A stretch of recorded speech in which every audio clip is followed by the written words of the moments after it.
ప్రయత్నాయ్ నువ్వు రేపే ఢిల్లీ వెళుతున్నావు. వారం తర్వాత ఆ 25,000 నీకు అన్నయ్య పంపిస్తాడు. ఇదిగో నీ ప్రయాణపు ఖర్చులు 500. ఏంటి అన్నయ్య ఏమన్నాడా? అన్నయ్య ఆజ్ఞ అనుకో, నా రిక్వెస్ట్ అనుకో. ఇస్తున్నాను, తీసుకో. ఈ డబ్బు నీకెక్కడిది? యక్ష ప్రశ్న వెయ్యొద్దు. ఇస్తున్నా, తీసుకో. అంతేగాని ఎక్కడి నుంచి వచ్చాయి, ఎలా వచ్చాయని డీటెయిల్స్ మాత్రం అడగ. డబ్బులు నీకు ఎక్కడైరా? చెప్పానా, యక్ష ప్రశ్న అడుగుతున్నది నేను. ఎక్కడదా ఈ డబ్బు నీకు? అన్నయ్య చిక్కు చిక్కు. అదే ఈ డబ్బు ఎక్కడదా నీకన్నా అడుగుతున్నాను. చెప్పరా. అలా దబాయిస్తా ఉంటానే. నేను దొంగతనం చేసినట్టు, జోబులు కొట్టేసినట్టు. అయితే రౌడీ చేసి సంపాదించావా? నాన్న రౌడీని కాను. అయితే అప్పు చేసావా?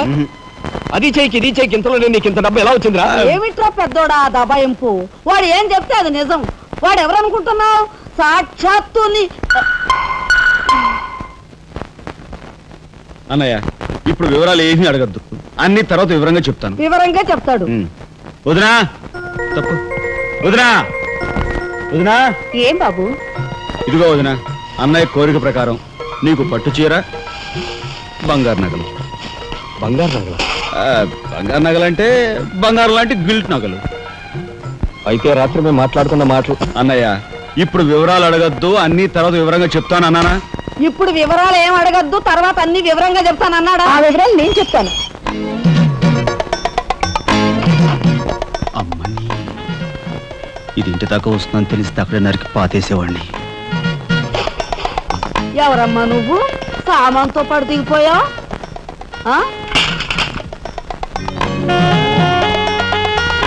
రావే రఫ్ పడతా. Excuse me.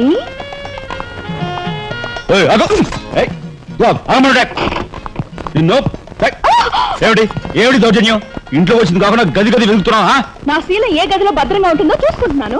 నీ శీలం కోట్ చేజులంత రఫ్ ఉందో, రఫ్ పాడించేస్తా. కొట్టుయా కొట్టు. నీతో రఫ్ పాడించుకోవడానికి వచ్చాను. కొట్టు. బామ్మా, ఈ ఇంటికి పెద్ద దిక్కులో ఉన్నారు, పైగా ఆడవాళ్ళలాగా ఉన్నారు. ఈ ఆడదాని బాధను అర్థం చేసుకోండి. ఈ భారతదేశంలో ఒక ఆడదాని శీలానికి భద్రత లేదా? కనీసం నీ బొంద ముందు నీ బొత్తాలు భద్రంగా పెట్టుకో. నా శీలం బామ్మగారు చూసారా? మీ ముందు ఇలా చూస్తున్నాడు. నాకంతా అర్థం అవుతూనే ఉందరా.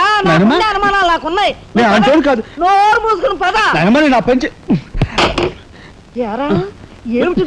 ఏమిటి వాళ్ళ నలుగురిలోనూ అడిగితే తలా ఒక తన్ను తంతారేమోనని ఇక్కడికి తీసుకొచ్చా. ఆ అమ్మాయి ఎవరు? ఆ అమ్మాయికి నీకు సంబంధం ఏమిటి? నిజంగా ఎలాంటి సంబంధం లేదు.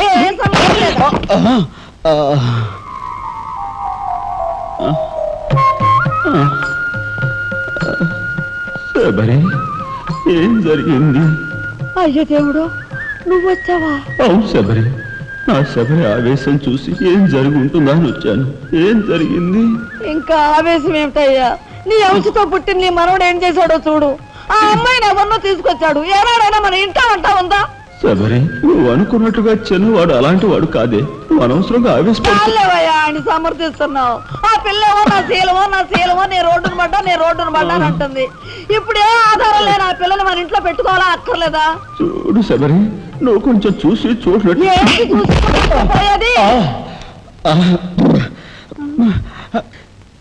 నాయనమ్మా, ఏం జరిగింది? అయ్యో నా దేవుడు, వెళ్ళిపోయావు. ఎవరే? ఎక్కడిపోయారే? అక్క, దిక్కు ముక్కు లేని ఆడదాన్ని, భద్రత లేని ఏ ఇంట్లోనైనా ఉన్నాననుకో, నా శీల రౌడీల పాలవదా? పోనీ భద్రతగా వెళ్ళి ప్రయత్నిద్దామన్నా వేల మీద డిపాజిట్ కట్టాలి. శీలవతనైనా నేను అంత డబ్బు ఎక్కడి నుంచి తీసుకురాను? నేను ఆ అమ్మాయి విషయంలో ఒక నిర్ణయానికి వచ్చాను. నువ్వు నాకు అడ్డు పడ్డావో నా మీద ఒట్టే. నీకు అనుకూలమైన ఇల్లు దొరికే వరకు నువ్వు ఇక్కడే ఉండమ్మా. నిజమండి? అవునమ్మా, నువ్వు ఇక్కడే ఉండు. బామ్మ తప్పుకోండి చిన్న బాబు గారు. బామ్మ, మీరైనా నా బాధను అర్థం చేసుకున్నారు. నా రూమ్ ఎక్కడా? రైటా లెఫ్టా? రైటే, బాత్రూమ్ ఉంది. ఇటు వెళ్ళమ్మా. థ్యాంక్స్ బామ్మ. తర్వాత చూసుకుంటా. ఏమిట్రా వేలు చూపిస్తున్నా? ఒకవేళ కదే మొత్తం 5,000 చూపించి ఇక్కడే ఉండు అంటున్నాను. ఏమిట్రా, ఏం జరిగింది? మీ ఫ్రెండ్స్ అందరినీ పోలీసులు వ్యాన్లో ఎక్కించుకొని తీసుకెళ్తున్నారు.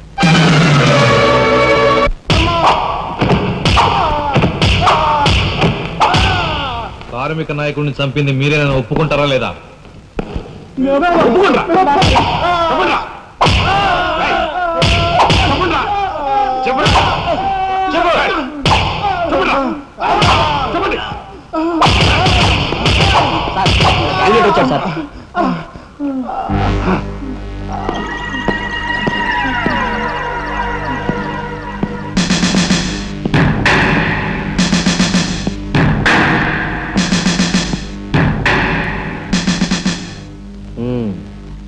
నువ్వేనా తొట్టి గ్యాంగ్కి లీడర్వి? తొట్టి గ్యాంగ్ కాదు, అనుకుంటే ప్రాణాలు తోడే గ్యాంగ్. ప్రాణాలు తోడే గ్యాంగ్. అందుకే ఆ కార్మిక నాయకుడు ప్రాణాలు తోడేశారు. అవునా? ఏమిటి? మర్యాదగా నేరం ఒప్పుకో, లేకపోతే మేమేం చేస్తాం మాకే తెలియదు. మీకే తెలీదా? పాపం ఆయనకే తెలియదంట. ఏమిట్రా వెటకారం? ఉండేలా ఉంది. మర్యాద రాగి అని నోరు పారేసుకున్నావో చెయ్యి చూడు ఎంత రఫ్ గా ఉంది. రఫ్ ఆడించేస్తాను. You rascal! You bloody! You bloody! You shut up! Police department! Police department! SP Srinivasa Rao! SP Srinivasa Rao! Police department! SP Srinivasa Rao! Sir ఆగాలి. కార్మిక నాయకుడిని చంపింది ఏకాంబరమేనని నేను జర్నలిస్ట్ గా పేపర్ లో రాశాను కూడా. ఆ విషయం ఊరందరికీ తెలుసు. అయినా మీరు ఎందుకు యాక్షన్ తీసుకోండి? ఏమంటా కబుర్లు చెప్తున్నావు? కబుర్లు కాదు, జనం దగ్గర ఉన్నవి కంకర్రాళ్ళు. ఒక కార్మిక నాయకుడు దారుణంగా హత్య చేయబడితే మీ డిపార్ట్మెంట్ ఏం చేస్తుంది అని ఈ జనం మిమ్మల్ని నిలదీయడానికి వచ్చారు. దోషుల్ని లోపల పెట్టి తగిన విధంగా శిక్షించి అసలు విషయం రాబడుతున్నాం. ఇందులో మీరు వచ్చారు. ఎవరండి దోషులు? నిరుద్యోగులైన యువకులు మీ పోలీస్ వాళ్ళకి దోషుల్లా కనిపిస్తున్నారా? నిజమైన దోషులు ఎవరో నేను చెప్తాను. నా దగ్గర కొన్ని ఆధారాలు ఉన్నాయి. మీకు చావుంటే చేయగల దమ్ముంటే వాళ్ళని పట్టుకోండి.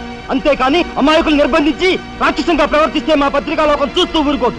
నిజాన్ని నిర్భయంగా రాసి దేశానికి సార్ చెప్తుంది. సభాష్ మిస్టర్ దాశరథి, మీలాంటి జర్నలిస్టుల వలన నిజంగా దేశానికి ఎంతో మేలు జరుగుతుంది. Thank you very much. నిజాలు తెలుసుకోకుండా ఇలా పశువులా ప్రవర్తించి మీ పోలీస్ డిపార్ట్మెంట్ పరువు తీయకు. సిగ్గుచేటు. పోలీసులు! పోలీసులు! Police department! పోలీసులు! పోలీసులు! లోపల రండి దాశరథి గారు. మీ దగ్గరున్న ఆధారాలతో చట్టానికి సహకరించండి. రండి. కమ్.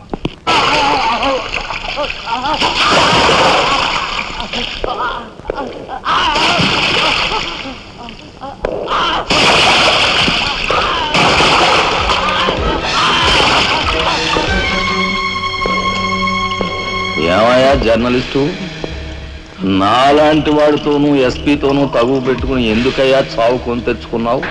మనిషిని చంపటం ఆటవికం. You are right. అందుకేనయ్యా నువ్వు అంటే నాకు చాలా ఇష్టం. చచ్చిపోయే ముందు కూడా ఇలా రెచ్చిపోవడం దేశంలో ఎంతమందికి సాధ్యం? తమ్ముడు, వీడు దేశానికి పనికొచ్చే జర్నలిస్టులా ఉన్నాడు. వదిలిపెట్టేద్దామా? ఊరుకోనయ్యా. మనల్ని ఎండగట్టి వాడి పేపర్ సర్క్యులేషన్ 3,000 నుంచి 30,000 పెంచుకున్నాడు. చాలా. తమ్ముడు చెప్పింది నిజమే. మమ్మల్ని బజారుకి ఇచ్చి నీ పేరు ప్రతిష్టలు పెంచుకున్నావు. మరి మా పరువు ప్రతిష్టలు కూడా మేము కాపాడుకోవాలి కదా. అయినా మనిషిని చంపేయడం అంటే సరే కానీ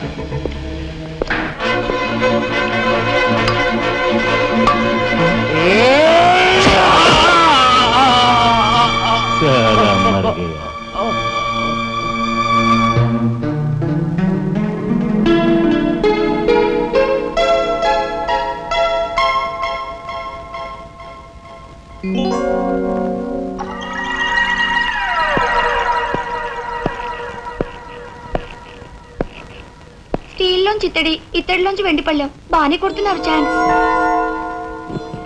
బంగారు పళ్ళెం గుద్దే ఛాన్స్ కూడా నాకు వస్తుంది.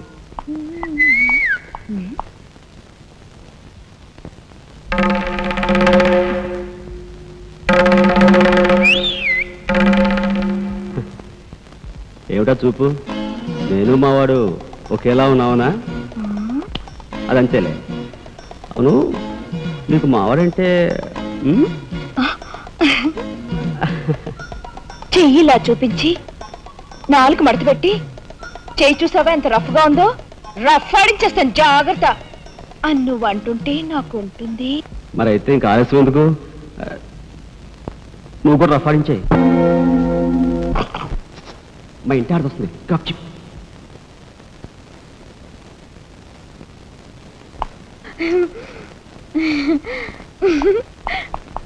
ఇదెక్కడ సవితి పోర్రా దేవుడా! శీలవతి అంట, శీలవతి సింగినాథం జీలకర్రాను. నా మొగుడు ఫోటో చూసే ఇది ఒళ్ళు తెలియకుండా ఇట గెంతుతా ఉంది.